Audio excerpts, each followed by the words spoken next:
একদিন রমজান মাসে এক আল্লাহর ওলি সফর শেষ করে বাসায় ফিরছেন, কিন্তু বাসায় ফেরার মাঝপথেই ইফতারের সময় হয়ে যায়। তখন তিনি তাড়াহুড়া করে একটি বাড়িতে গিয়ে উঠলেন এবং একটি সুন্দরী মেয়েকে দেখে তাকে সম্বোধন করে বললেন, হে মুসলিম বোন, আমি একজন রোজাদার, ভ্রমণ শেষ করে বাসায় ফিরছিলাম, কিন্তু মাঝপথেই ইফতারের সময় হয়ে গেল, কিন্তু আমার কাছে ইফতার করার মতো এক ফোঁটা পানিও নেই। দয়া করে আমাকে একটু পানি দিন, যাতে রোজাটা ভাঙতে পারে। এটা শুনে মেয়েটি বলল, হুজুর, আপনি ঘরের ভিতরে আসুন, আমি খাবারের ব্যবস্থা করে দিচ্ছি। এই বলে মেয়েটি বিভিন্ন আইটেমের খাবার এনে আল্লাহর ওলিকে দিলেন। খাবার হাতে পেয়ে আল্লাহর ওলি খাওয়া শুরু করলেন, কিন্তু তিনি এটা জানতেন না যে সেই সুন্দরী মেয়েটি বেশ্যা ছিল। তার নাম ছিল লায়লা, কিন্তু মানুষেরা তাকে রাতের রানী বলে ডাকতেন। অতঃপর আল্লাহর ওলি বাসায় ফিরে যখন ঘুমাচ্ছিলেন, তখন তিনি স্বপ্নে দেখলেন যে সাদা পোশাক পরিহিত এক ব্যক্তি এসে তাকে উদ্দেশ্য করে বলছেন, হে আল্লাহর বান্দা, আপনি একজন মুমিন হয়ে কিভাবে একটি বেশ্যার বাড়িতে ইফতার করলেন? এটা শুনে আল্লাহর ওলি স্তব্ধ হয়ে গেলেন এবং বললেন, আমি তো জানতাম না সেই মেয়েটি খারাপ চরিত্রের মানুষ। যদি জানতাম তাহলে কখনোই তার বাড়িতে যেতাম না। তখন লোকটি বললেন, মেয়েটি যেহেতু তোমাকে খাবার দিয়ে ইহসান করেছে, তাই তুমিও তার উপর ইহসান করো। যেভাবেই হোক তাকে খারাপ রাস্তা থেকে ভালো রাস্তায় নিয়ে আসো। তখন আল্লাহর ওলি বললেন, এটা কি এত সহজ হবে? শহরের ধনী লোকেরা তার বাড়িতে যায় তার সাথে রাত কাটানোর জন্য, সে কি তার পাপের রাজ্য ছেড়ে ফিরে আসতে চাইবে? তখন লোকটি রাগ দেখিয়ে বলল, সে পাপের রাজ্যে আছে বলে সে ভালো হতে চাইবে না। এটা তুমি কিভাবে জানলে? তুমি কি তাকে ভালোর পথে আহ্বান করেছিলে? এটা শুনে আল্লাহর ওলি চুপ হয়ে গেলেন। অতঃপর পরদিন সকালেই আল্লাহর ওলি সেই সুন্দরী মেয়ে লায়লার কাছে গেলেন। লায়লা তখন আল্লাহর ওলিকে দেখে চিনে ফেললেন। সে তাকে দেখে কিছুটা অপ্রস্তুত হয়ে গেল। এই অবস্থা দেখে আল্লাহর ওলি বললেন, আমি তোমার সাথে সময় কাটাতে আসিনি, বরং আমি তোমাকে একটি সত্য জানাতে এসেছি। এটা শুনে লায়লা প্রথমে অবাক হলেও তার কথায় কৌতূহলী হয়ে গেল।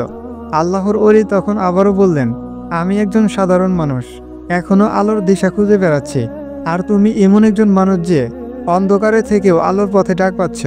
লায়লা তার রহস্যময় কথা শুনে হেসে ফেলল, কিন্তু তার হাসির পিছনে এক অজানা শিহরণ বয়ে গেল। এই ব্যক্তি যেন তার মনের গোপন গভীরে লুকিয়ে থাকা প্রশ্নগুলো শুনতে পাচ্ছিল।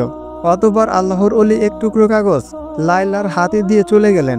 সেই কাগজের লেখা ছিল, তুমি এই পৃথিবীতে জন্মগ্রহণ করেছ শুধু মানুষকে আনন্দ দেওয়ার জন্য নয়, তোমার জন্মের উদ্দেশ্য আরো গভীর। সেটা কি তুমি জানতে চাও? এটা পড়ে লায়লা চিন্তায় পড়ে গেল। গভীর রাতেও লায়লা ঘুমাতে পারল না। তার হৃদয়ের মধ্যে যেন এক জ্বর বয়ে যাচ্ছিল। সে ভাবছিল, এই ব্যক্তি আসলে কে? কেন সে আমার কাছে এসেছে? অতঃপর পরদিন লায়লা সেই লোকের সন্ধানে বের হয়ে যায়। মেয়েটি অনেক খোঁজাখুঁজির পরও আল্লাহর ওলির সন্ধান না পেয়ে মেয়েটি শহরের হাকিমের কাছে উপস্থিত হলো এবং সে সেই পথিক সম্পর্কে তথ্য জানতে চাইল। হাকিম মেয়েটির কথা শুনে অবাক হলেও পরে সে ফিস করে লায়লাকে বলল, লায়লা, এই লোক কোনো সাধারণ কোনো লোক নয়। তুমি কি জানো সেই ব্যক্তি কে? উত্তরে লায়লা বলল, না, আমি তো তাকে চিনি না। আমি শুধু জানি সে আমাকে প্রশ্নের জালে ফেলে গেছে। তখন হাকিম বলল, আসলে লোকটি একজন সাধক, তার নাম জায়েদ। বহু বছর আগে সে ছিল একজন ধনী ব্যবসায়ী, কিন্তু একদিন সবকিছু ছেড়ে দিয়ে সে তার সত্যের সন্ধানে বের হয়ে পড়ে। সে কেবল তাদের কাছেই যায় যাদের জন্য আল্লাহর কোনো পরিকল্পনা থাকে।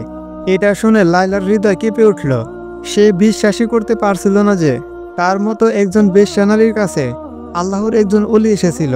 অতঃপর হাকিমের কাছ থেকে আল্লাহর ওলির সন্ধান নিয়ে রওনা হয়ে গেল। এদিকে আল্লাহর ওলি একটি মসজিদে বসা ছিল।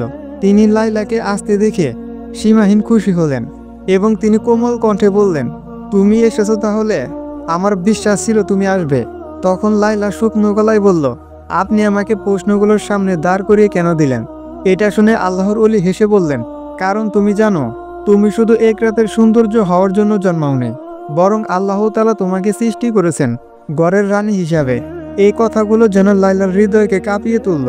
তখন আল্লাহর ওলি আবারও বললেন, আচ্ছা লায়লা, তুমি এই ঘৃণ্য কাজে কিভাবে জড়িয়ে গেলে? একবারও কি নিজের আত্মসম্মানের কথা চিন্তা করলে না? এটা শুনে লায়লার ভিতর ফেটে যাচ্ছিল। সে কান্না করতে করতে বলল, একটা মেয়ে কখনো স্বেচ্ছায় নিজের সম্মান বিলিয়ে দেয় না, পরিস্থিতি বাধ্য করে এই কাজে নিয়ে আসতে। আমি ছোটবেলায় দুর্ভাগ্যবশত আমার বাবা মাকে হারিয়ে ফেলি। তারপর একজন ব্যবসায়িক আমাকে দত্তক নেয়, কিন্তু কিছুদিন পর সে আমার সাথে বিশ্বাসঘাতকতা করে এবং একটি পতিতালয় আমাকে চড়া দামে বিক্রি করে দেয়। তারপর থেকে আমি একজন পতিতা। লাইলার কথা শেষ না হতেই দুজন অশ্বারোহী লোক এসে বলল, লাইলা তার আগের অবস্থাতেই থাকবে। রাতের রানী কখনো আলোর পথ ধরতে পারবে না। এটা বলে একজন অস্ত্রধারী আল্লাহর অলির দিকে এগিয়ে গেল। এই সব দেখে লাইলার হৃদয় দপদপ করতে লাগলো।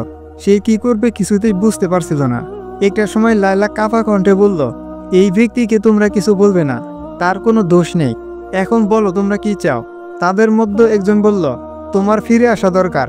তুমি আমাদের পতিতালয়ের জন্য একজন রত্ন, আমাদের শক্তির উৎসাহ।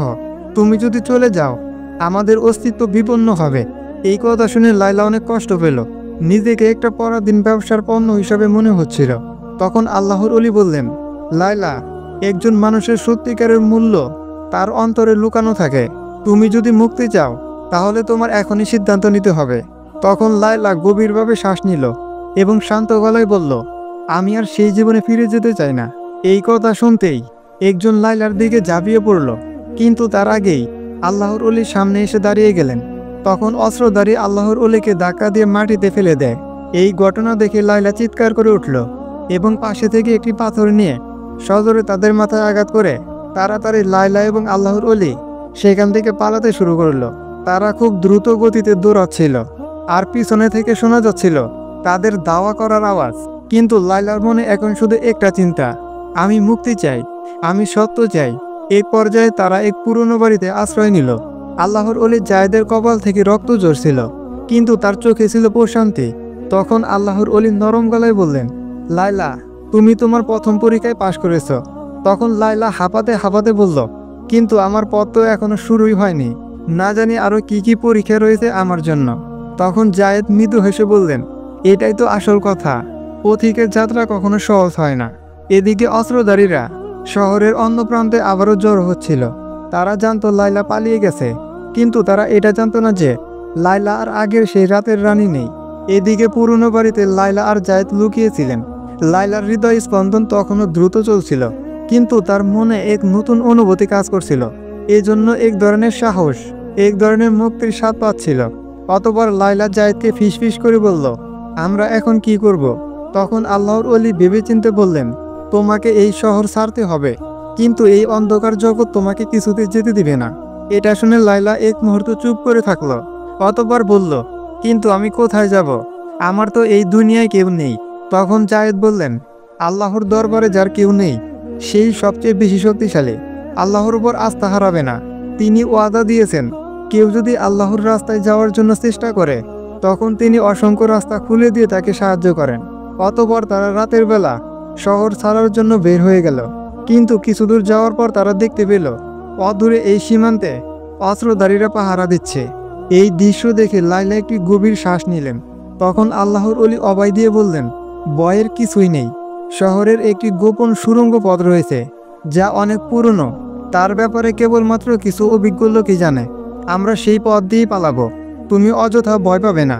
তখন লাইলা মুচকি হেসে বলল, কিসের ভয়? আপনি যেহেতু আমার সাথে আছেন তাই ভয় পাওয়ার কিছুই নেই। তবে যেভাবেই হোক আমি মুক্তি চাই।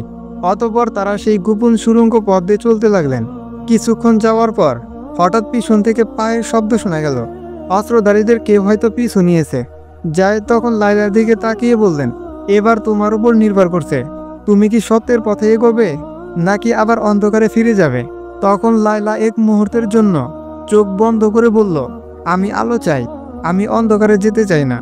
লাইলা কিছুক্ষণ চুপ করে আবারও ফিসফিস করে বলল, আমরা কি তাহলে ধরা পড়ব? তখন শান্ত গলায় আল্লাহর অলি বললেন, সত্যের পথ কখনো সহজ হয় না, কিন্তু যারা আল্লাহর উপরে ভরসা রাখে তারা কখনো হেরে যায় না।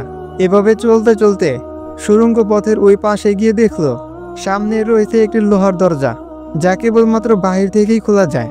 এটা দেখে লাইলা নিরাশ হয়ে বলল, তাহলে এখন কি হবে? পেছন থেকে অস্ত্রধারীদের দাওয়ার শব্দ আসছে। তখন আল্লাহর অলি জায়েদ দোয়া পড়ে ধীরে ধীরে দরজার একটি অংশে বিসমিল্লাহ বলে ধাক্কা দিলেন। সঙ্গে সঙ্গে দরজাটি ধপাস করে মাটিতে লুটিয়ে পড়ল। তখন তারা আল্লাহর শুকরিয়া আদায় করে বের হয়ে আসলেন। এই দৃশ্য দেখে তখন লাইলার হৃদয়ে কুরআনের একটি আয়াতের কথা মনে হচ্ছিল, যেখানে বলা হয়েছে, যারা আমার পথে সংগ্রাম করে আমি অবশ্যই তাদের জন্য আমার পথ খুলে দিব। অতঃপর তারা ক্লান্ত শরীরে মরুভূমি দিয়ে দৌড়াতে লাগলেন। আর একটু বাহিরে গেলেই হয়তো তারা আমাদের নাগালের বাইরে চলে যাবে। এমন সময় লায়লা পেছন থেকে একটা আওয়াজ শুনতে পেল। সে তখন পিছনে তাকিয়ে দেখতে পেল যে অস্ত্রধারীদের একটি তীর জায়েদের দিকে ছুটে আসছে। লায়লা তখন তার শরীরটা জায়েদের সামনে নিয়ে গেল এবং তীরটি তার বুকের মধ্যে ঢুকে গেল। তখন লায়লার সাথে সাথে মাটিতে লুটিয়ে পড়ল। তখন আল্লাহর ওলি বিস্ময় চিৎকার করে তার দিকে তাকিয়ে দেখলেন যে রক্তে তার জামা কাপড় ভিজে যাচ্ছিল, কিন্তু লায়লার চোখে ছিল প্রশান্তি। সে বলছিল, আমি এখন মুক্ত, আমি অন্ধকার থেকে বেরিয়ে এসেছি। ঠিক তখনই ওই মরুভূমির গভীর থেকে কয়েকজন রহস্যময় মানুষ এসে হাজির হলো।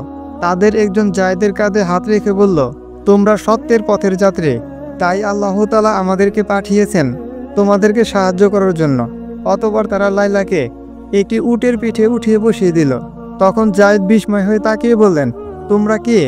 উত্তরে একজন বলল, আমরা সেই পথিক যারা আলোর দিশা খুঁজে বেড়ায়, এবং আজ থেকে লায়লাও আমাদের একজন। এদিকে অস্ত্রধারীরা দূর থেকে সেই অদ্ভুত পথিকদের দেখে তারা দাঁড়িয়ে গেল। তারা আর সামনে এগিয়ে আসতে সাহস করল না।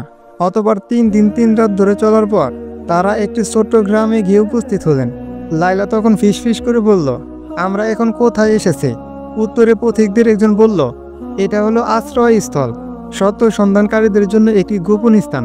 অতঃপর লায়লা যখন গ্রামের ভিতরে প্রবেশ করল, তখন একজন বৃদ্ধার সামনে এসে বললেন, তুমি তো সেই মেয়ে যে অন্ধকার থেকে বেরিয়ে আসতে চেয়েছিলে।